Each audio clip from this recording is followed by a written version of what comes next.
Ever woken up at 3 a.m. with your mind racing, feeling wired but tired? Welcome to the wonderful world of cortisol-induced sleep issues, a frustrating cycle that many of us know all too well. Let's talk about cortisol, our body's main stress hormone. Think of it as your internal alarm system. Typically, cortisol follows a natural daily rhythm.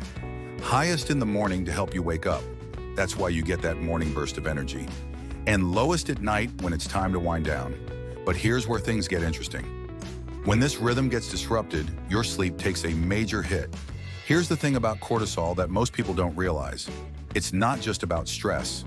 Sure, that looming work deadline or relationship drama can spike your cortisol, but there are some sneaky factors that might be messing with your cortisol levels without you even knowing it. First up, your beloved screens. That late night Instagram scroll or just one more episode on Netflix. They're flooding your eyes with blue light, which tells your brain, hey, it's still daytime.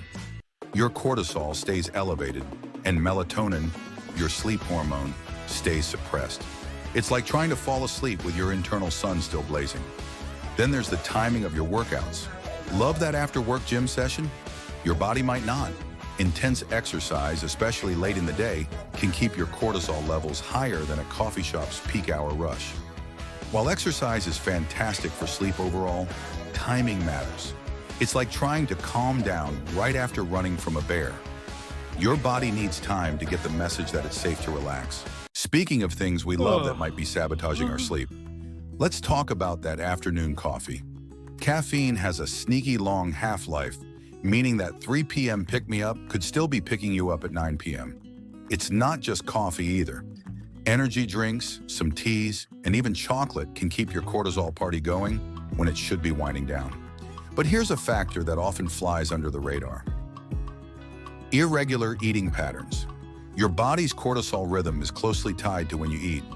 Those late-night snacks, they're like setting off tiny metabolic fireworks when your body should be preparing for rest. It's basically telling your system, wake up, we've got food to process, when it should be getting ready for sleep. The temperature of your bedroom plays a bigger role than you might think.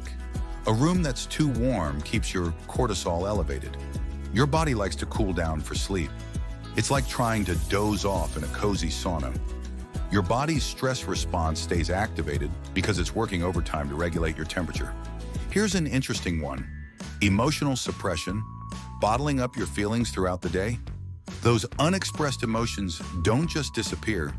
They can manifest as elevated cortisol levels when you're trying to sleep. It's like trying to hold a beach ball underwater. Eventually, it's going to pop up, usually right when you're trying to drift off. The constant background noise of city living can be another hidden cortisol trigger.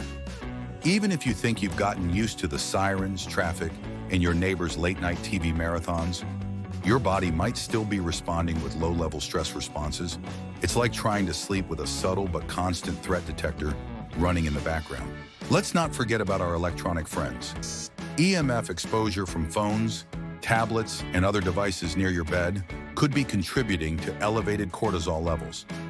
While the research is still ongoing, some studies suggest that electromagnetic fields might influence our stress response systems. Even your mindset about sleep can impact your cortisol levels. The more you worry about not sleeping, the more likely you are to not sleep. It's a frustrating cycle. You're stressed about not sleeping, which raises cortisol, which makes it harder to sleep, which makes you more stressed. It's like being stuck in a stress loop carnival ride. Social media and news consumption before bed is another modern-day cortisol booster. Reading about world events or getting caught up in social media drama right before bed is like inviting stress over for a sleepover. It's probably going to stick around longer than you want. The good news? Understanding these factors is the first step to regaining control of your sleep. Start by creating a consistent sleep schedule.